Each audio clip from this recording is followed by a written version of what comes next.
Bonjour, dans cette vidéo je parlerai de la conscience. Je vais m'intéresser à savoir quelles sont ses propriétés, quelles sont les propriétés physiques permettant son déploiement et qui exactement possède une conscience. Plus tard dans la vidéo, la conscience sera définie de façon claire et précise en utilisant des méthodes logiques. Mais, pour l'instant, sachez que je parlerai de la conscience comme étant la connaissance de notre existence et du monde qui nous entoure.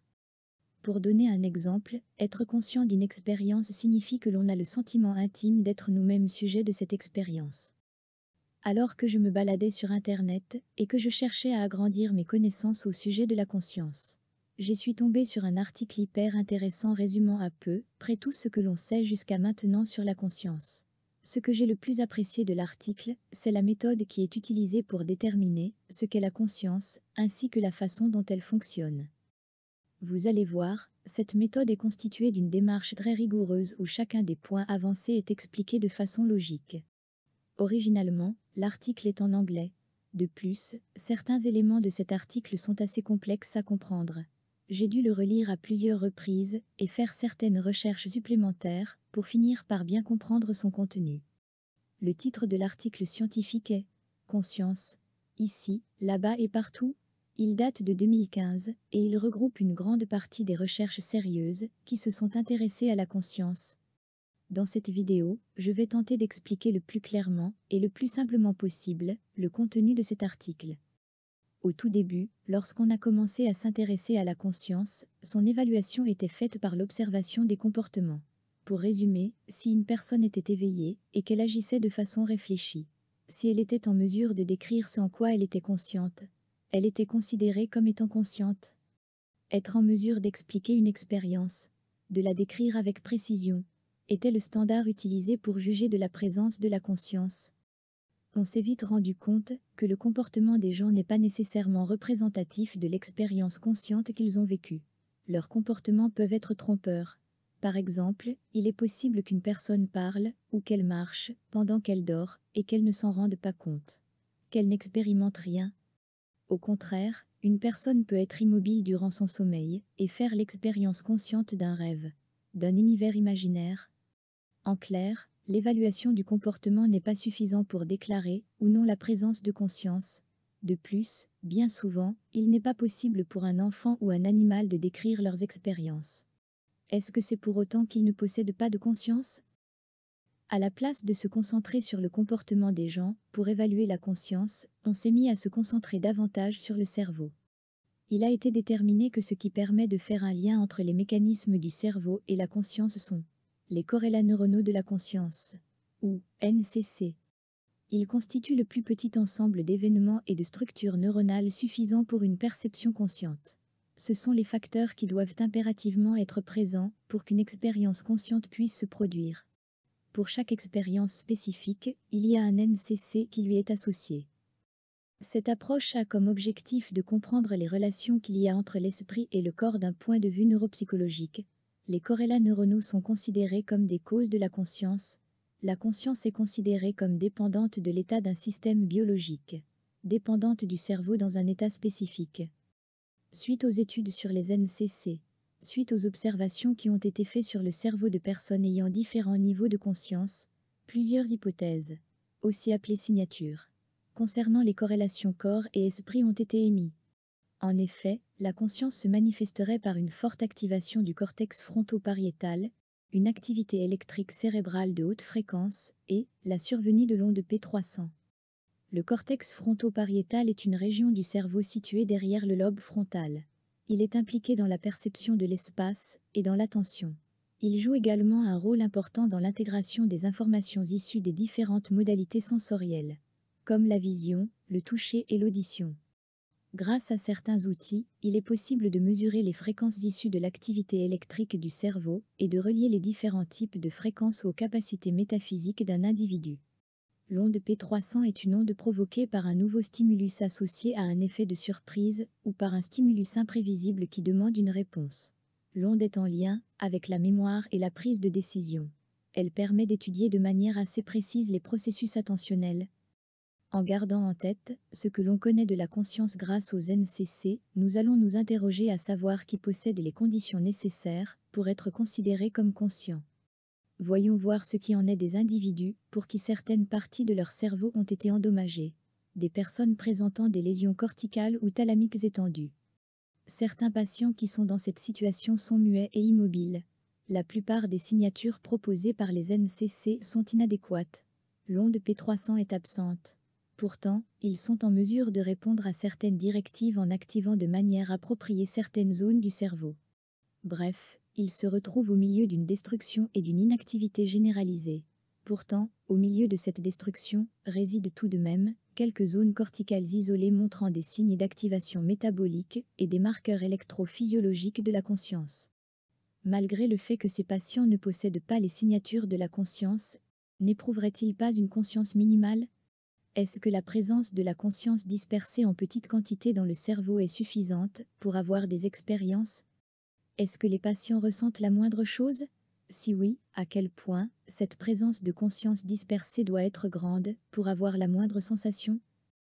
De plus, plusieurs observations faites sur des personnes ayant des dommages au cerveau semblent montrer que la structure de notre cerveau n'est pas toujours en lien avec notre conscience. Par exemple, il a été observé que les personnes ayant perdu la quasi-totalité de leur cervelet, malgré leurs troubles de l'élocution et une démarche instable, ne se plaignent pas d'une perte ou d'une diminution de la conscience.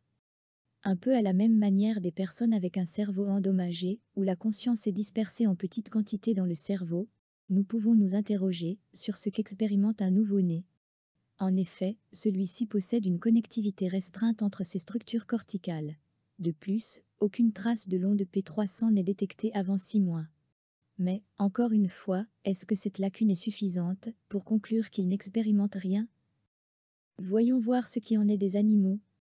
En ce qui concerne les tâches psychophysiques, les agissements des animaux sont semblables à ceux des êtres humains. De plus, la reconnaissance visuelle de soi, la métacognition, la théorie de l'esprit, l'empathie et la planification à long terme ont déjà été démontrés chez les primates et les rongeurs. Les gènes constitutifs, les synapses, les neurones et la grandeur du cerveau de la majorité des animaux sont similaires aux humains. Beaucoup d'animaux ont des comportements sophistiqués que nous associons à la conscience si effectuée par une personne. Avec les connaissances actuelles, il serait un peu imbécile de prétendre qu'ils ne possèdent aucun signe de conscience. Que nous sommes la seule espèce consciente et que les autres ne sont que des zombies n'ayant aucune expérience.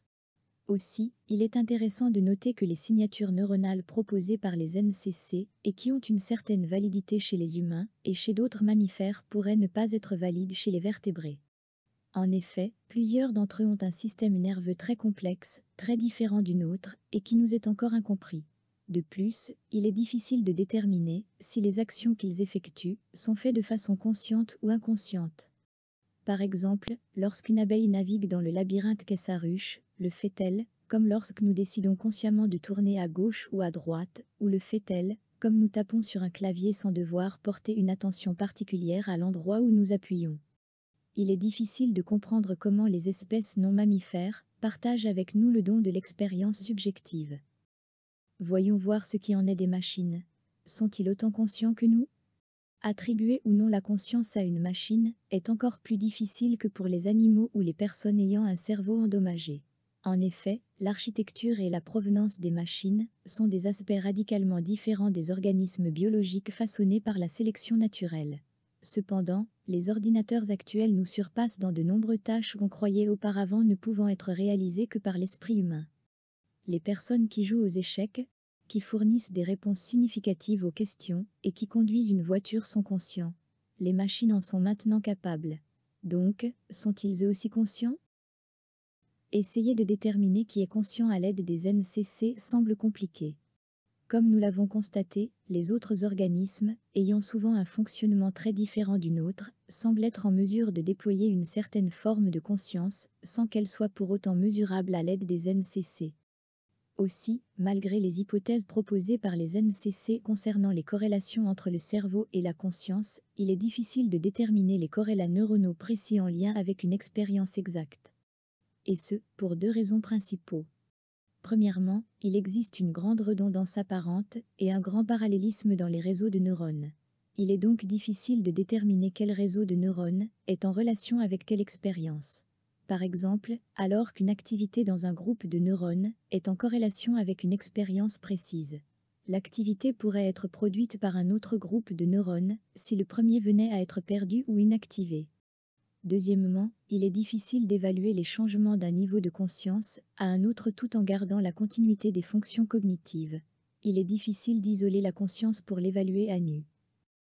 À savoir qu'aucune des signatures retenues par les NCC ne fait consensus. En effet, pour que ces trois signatures soient présentes, à savoir l'activation du cortex fronto-pariétal, une activité électrique cérébrale de haute fréquence et la survenue de l'onde P300, le cerveau doit être dans un état d'éveil relativement élevé. Plusieurs pensent qu'il n'est pas possible d'être certain que la subjectivité d'une expérience soit interrompue parce que le cerveau n'est plus dans un état d'éveil. Selon eux, il est probable que ces hypothèses, ainsi que l'éveil du cerveau, soient nécessaires pour détecter une perception consciente. Cependant, cela ne serait pas nécessaire pour avoir une expérience consciente.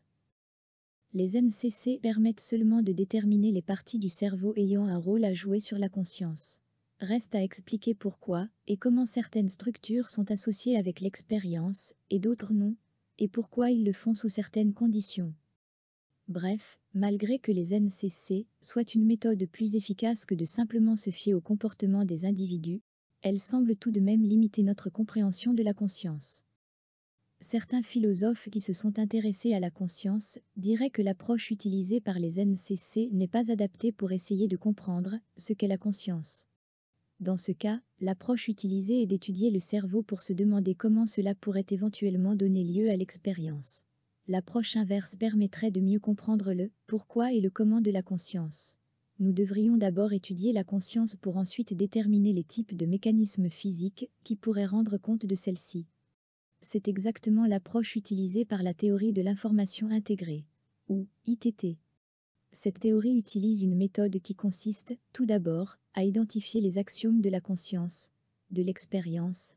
Ensuite, découlera de ces axiomes des postulats, des hypothèses, permettant de définir le système physique qui supporte la conscience. Pour que les axiomes nous permettent de faire des hypothèses qui ont du sens, ils doivent s'appliquer à toutes les expériences, inclure toutes les propriétés essentielles partagées par chaque expérience. Ils ne doivent pas être en contradiction et ils ne doivent pas être déductibles l'un de l'autre. Voici les 5 axiomes de l'expérience, ainsi que chacun des postulats qui en découlent. La conscience existe intrinsèquement. D'une part, elle existe parce que c'est un fait. Elle existe réellement et actuellement. À n'importe quel instant, l'expérience est le seul facteur dont je peux être absolument certain. D'autre part, elle est intrinsèque parce qu'elle existe indépendamment des facteurs extérieurs à celle-ci. Pour rendre compte de l'existence intrinsèque de la conscience, le système physique doit également exister intrinsèquement. D'une part, pour exister, il doit avoir un pouvoir de cause à effet. Il ne sert à rien de supposer que quelque chose existe si rien ne peut y changer quoi que ce soit, ou s'il ne peut rien changer à quoi que ce soit. D'autre part, pour que son existence soit intrinsèque, un système physique doit avoir un pouvoir de cause à effet sur lui-même, indépendamment des facteurs externes. Pour que le pouvoir de cause à effet existe intrinsèquement, une intervention qui place le système physique dans un état initial en maintenant fixe les éléments extérieurs au système doit conduire avec une probabilité différente du hasard à son état actuel. De plus, mettre le système physique dans son état actuel doit conduire avec une probabilité supérieure au hasard à un autre état. Pour le dire simplement, la conscience existe parce qu'elle est le seul phénomène dont je suis certain, et elle est intrinsèque parce qu'elle ne dépend pas de facteurs extérieurs. Pour que son existence soit pertinente, le système physique doit avoir un pouvoir de cause à effet. Pour que ce pouvoir soit intrinsèque, il doit être effectué sur lui-même. Voici une première définition de la conscience, ainsi que du système physique la supportant. La conscience existe intrinsèquement. Le système physique possède un pouvoir de cause à effet sur lui-même. La conscience est structurée. Chaque expérience est composée de plusieurs phénomènes distincts. Ces phénomènes étant eux-mêmes composés de plusieurs autres phénomènes distincts. Un peu de la même façon que les poupées russes s'emboîtent les unes dans les autres. Au sein d'une expérience, nous pouvons distinguer un livre, une couleur bleue, un livre bleu, le côté gauche, un livre bleu sur la gauche, et ainsi de suite. Le système physique doit également être structuré. Il est divisé en sous-ensembles contenant des éléments constituant le système. Ces éléments, composés selon diverses combinaisons, ont également un pouvoir de cause à effet au sein du système. Ainsi, dans le cas d'un système physique A, B, C, constitué des éléments A, B et C, l'ensemble du système physique ABC, ainsi que tous les sous-ensembles A, B, C, AB, AC, BC peuvent avoir un pouvoir de cause à effet. Pour le dire plus simplement, la conscience est composée de phénomènes distincts eux-mêmes composés de phénomènes distincts. Notre expérience permet de percevoir des phénomènes simples et distincts qui se combinent pour donner place à des phénomènes distincts plus complexes. Le système physique est divisé en plusieurs sous-ensembles de combinaisons ayant un pouvoir de cause à effet.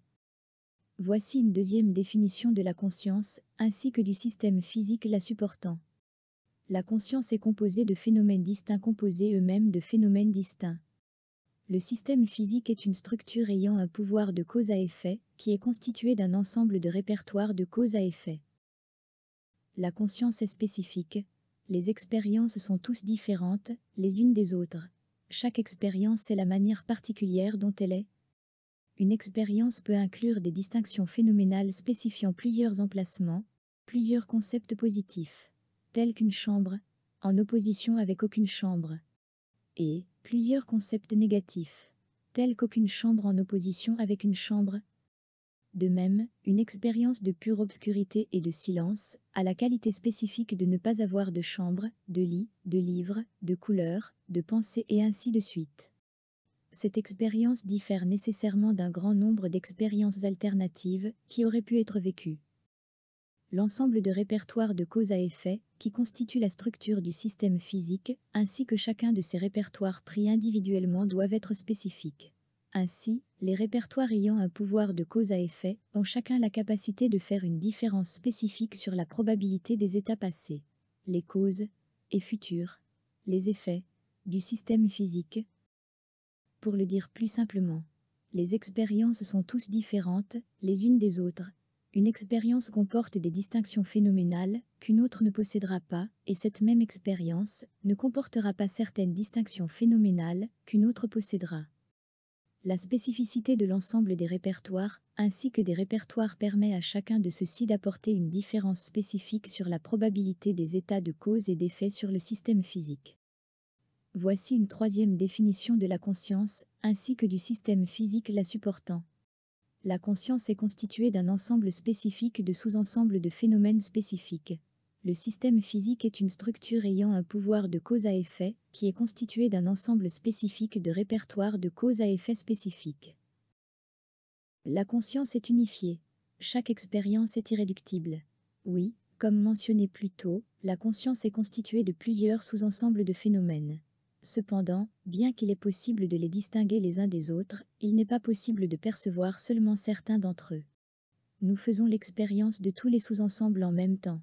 On fait l'expérience d'une scène visuelle entière. On ne fait pas l'expérience du côté gauche de la scène indépendamment du côté droit. On ne fait pas l'expérience du livre sans couleur tout en faisant l'expérience du livre avec ses couleurs. La structure du système physique ayant un pouvoir de cause à effet doit être unifiée. Ce qui veut dire que la structure ne peut être réduite qu'à certains de ses répertoires. Les différents états de cause et d'effet de quelques-uns des répertoires mis ensemble ne peuvent produire la même expérience que les états de cause et d'effet de l'entièreté des répertoires mis ensemble.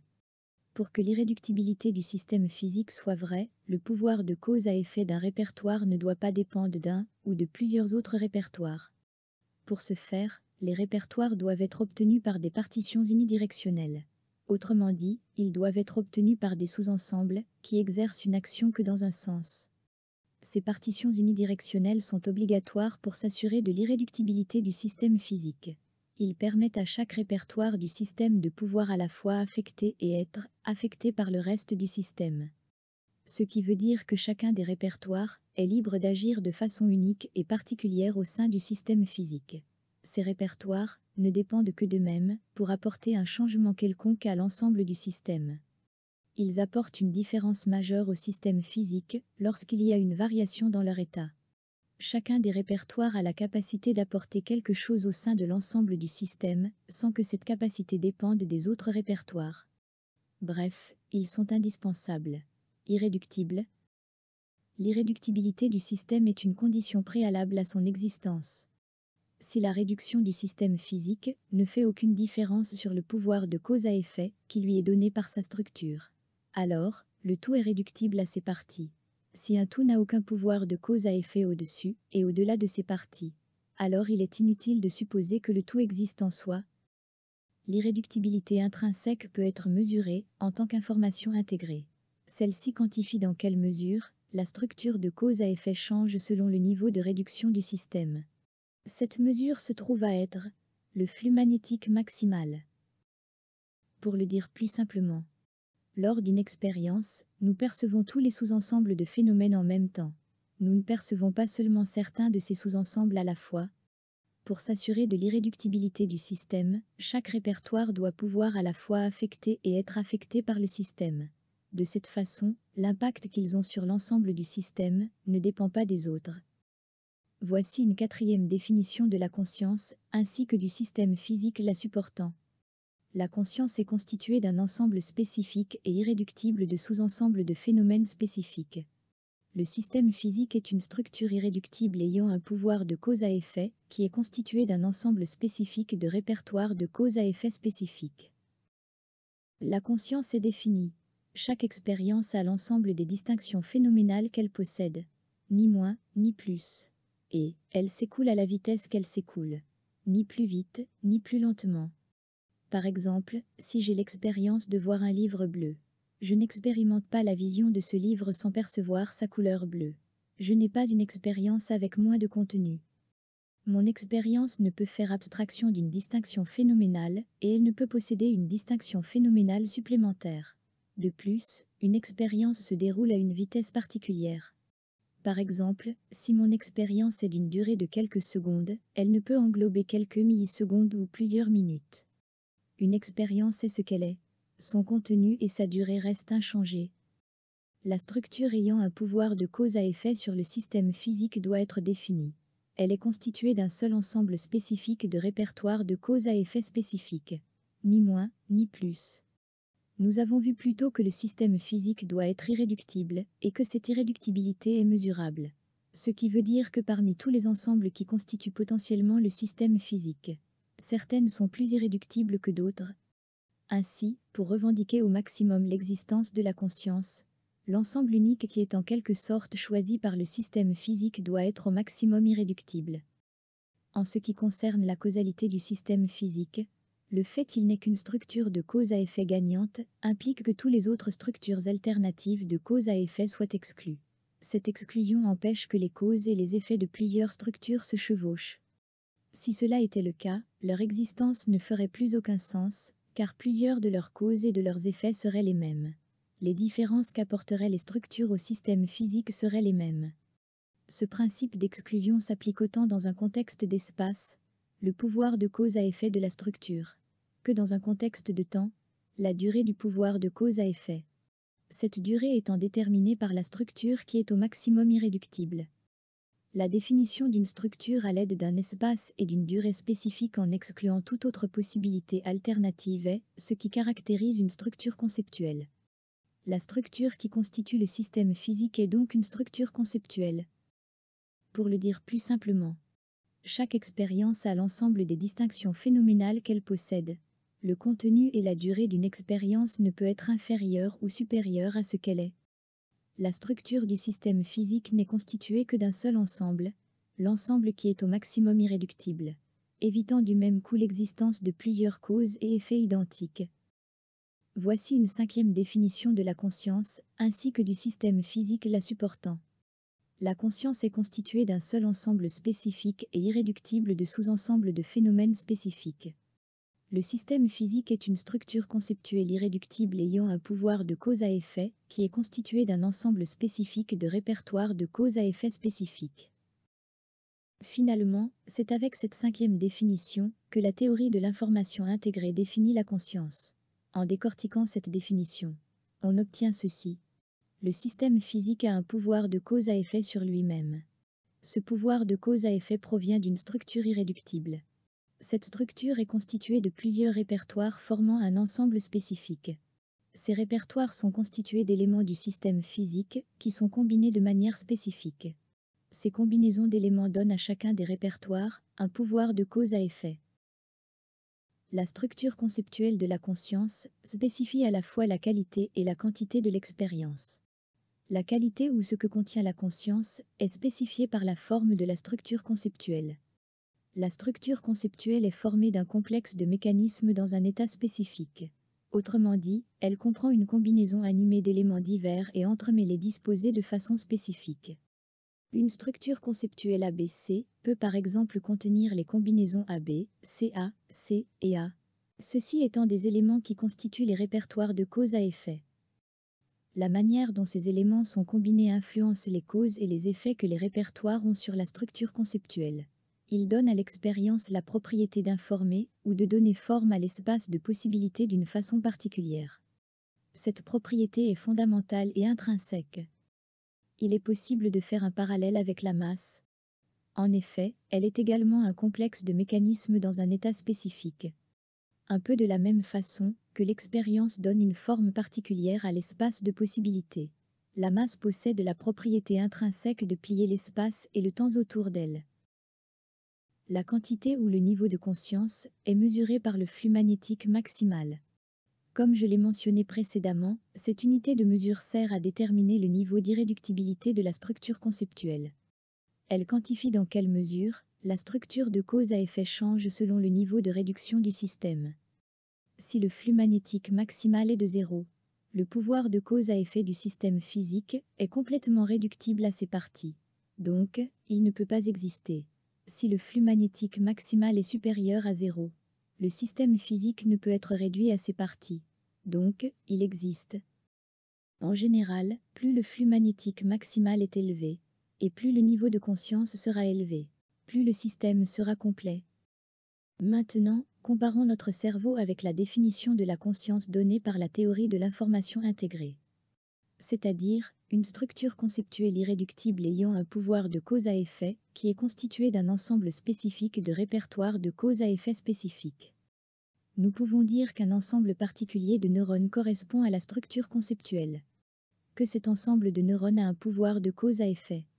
Que les neurones constituant cet ensemble sont combinés de façon particulière pour donner lieu à des répertoires de cause à effet. À tout instant, dans le cerveau, il y a un ensemble particulier de neurones formant le complexe principal, celui dont le flux maximal est le plus élevé, celui dont la structure conceptuelle est au maximum irréductible. Le complexe ainsi que l'état spécifique de ce complexe peuvent, dans une certaine mesure, se transformer d'instant en instant, tout dépendamment des neurones qui sont déclenchés et de ceux qui ne le sont pas. Chacun des neurones faisant partie du complexe joue un rôle dans la probabilité qu'une cause ou qu'un effet du complexe se produise, tout dépendant de la façon dont les neurones sont connectés entre eux, ainsi que de l'activité ou de l'inactivité de ceux-ci. La théorie de l'information intégrée offre une façon d'analyser un mécanisme dans un état particulier et de déterminer s'il constitue une structure conceptuelle qui est intrinsèquement irréductible au maximum. Cependant, en pratique, il n'est pas possible de déterminer l'existence d'une telle structure, ainsi que son flux magnétique maximal. La théorie de l'information intégrée n'est utile que dans un contexte de prédiction, d'explication et d'extrapolation. Dans cette vidéo, je m'attarderai seulement sur les prédictions. La première prédiction qui a été faite est que la perte ou la reprise de la conscience devrait être associée avec le niveau d'irréductibilité de l'ensemble particulier de neurones formant le complexe majeur. Plus ce complexe est réductible, plus le flux magnétique maximal est faible, et plus le niveau de conscience est faible. Plus l'expérience est réductible à ces sous-ensembles, et moins ces sous-ensembles pris individuellement ont un impact spécifique sur l'expérience. Moins les sous-ensembles produisent un grand nombre d'alternatifs. Moins il y a une richesse d'informations répandues. Cette prédiction a pu être vérifiée. Grâce à certaines expériences, il a été prouvé que lorsque le sujet est conscient, son cortex cérébral répond avec un schéma complexe d'activation et de désactivation. Le schéma complexe étant le résultat de l'irréductibilité du complexe majeur à ses sous-ensembles, l'activation et la désactivation donnant lieu à de multiples combinaisons permettant un grand nombre d'alternatives possibles de cause et d'effet. À l'inverse, lorsque la conscience s'estompe, la réponse du cortex reste locale, réductible, Ou, elle est globale mais stéréotypée. Peu d'alternatives possibles. La deuxième prédiction qui a été faite est qu'un système tel que le cortex cérébral pourrait générer une expérience même, si la majorité de ces neurones sont presque silencieux. En effet, en analysant les postulats sur la conscience, on se rend compte que la diffusion de l'information n'est pas une nécessité à son existence. En fait, c'est l'existence de la structure permettant cette diffusion qui est nécessaire. La structure conceptuelle, grâce à ses répertoires, permet d'avoir un impact sur les causes et les effets de l'information. Elle affecte la probabilité des états passés et futurs de l'information. Cependant, il n'est pas nécessaire qu'il y ait présence d'information pour que la structure conceptuelle existe. Il suffit que celle-ci soit en mesure de l'affecter. Les neurones, qu'ils soient actifs ou inactifs, permettent le support de la conscience, tant et aussi longtemps qu'ils forment une structure conceptuelle. La troisième prédiction qui a été faite est la possibilité pour la conscience de se diviser en deux. Le cerveau est séparé en deux parties. D'un côté, il y a l'hémisphère cérébral gauche. De l'autre, il y a l'hémisphère cérébral droit. Chacun des hémisphères ont des fonctionnalités plus ou moins différentes. L'hémisphère gauche est impliqué de façon plus importante dans le traitement du langage, alors que l'hémisphère droit est davantage impliqué dans les aptitudes visio-spatiales. Ils sont reliés entre eux par des fibres nerveuses qui forment ce qu'on appelle le corps calleux. Il a été prédit que si l'efficacité de ces fibres nerveuses se retrouverait à être réduite progressivement, la conscience se diviserait en deux. Il existerait un moment précis durant la progression où il y aurait un changement minimal dans le trafic des impulsions neuronales permettant ce changement soudain au niveau de la conscience. Ce moment correspondrait au moment où le flux magnétique maximal contenu dans le cerveau, la quantité ou le niveau de conscience de l'ensemble du cerveau est plus basse que pour les deux hémisphères. La valeur du flux magnétique étant le même pour l'ensemble d'une structure conceptuelle. Les deux hémisphères ne pourraient plus communiquer entre eux. Il y aurait alors deux consciences différentes dans un même cerveau.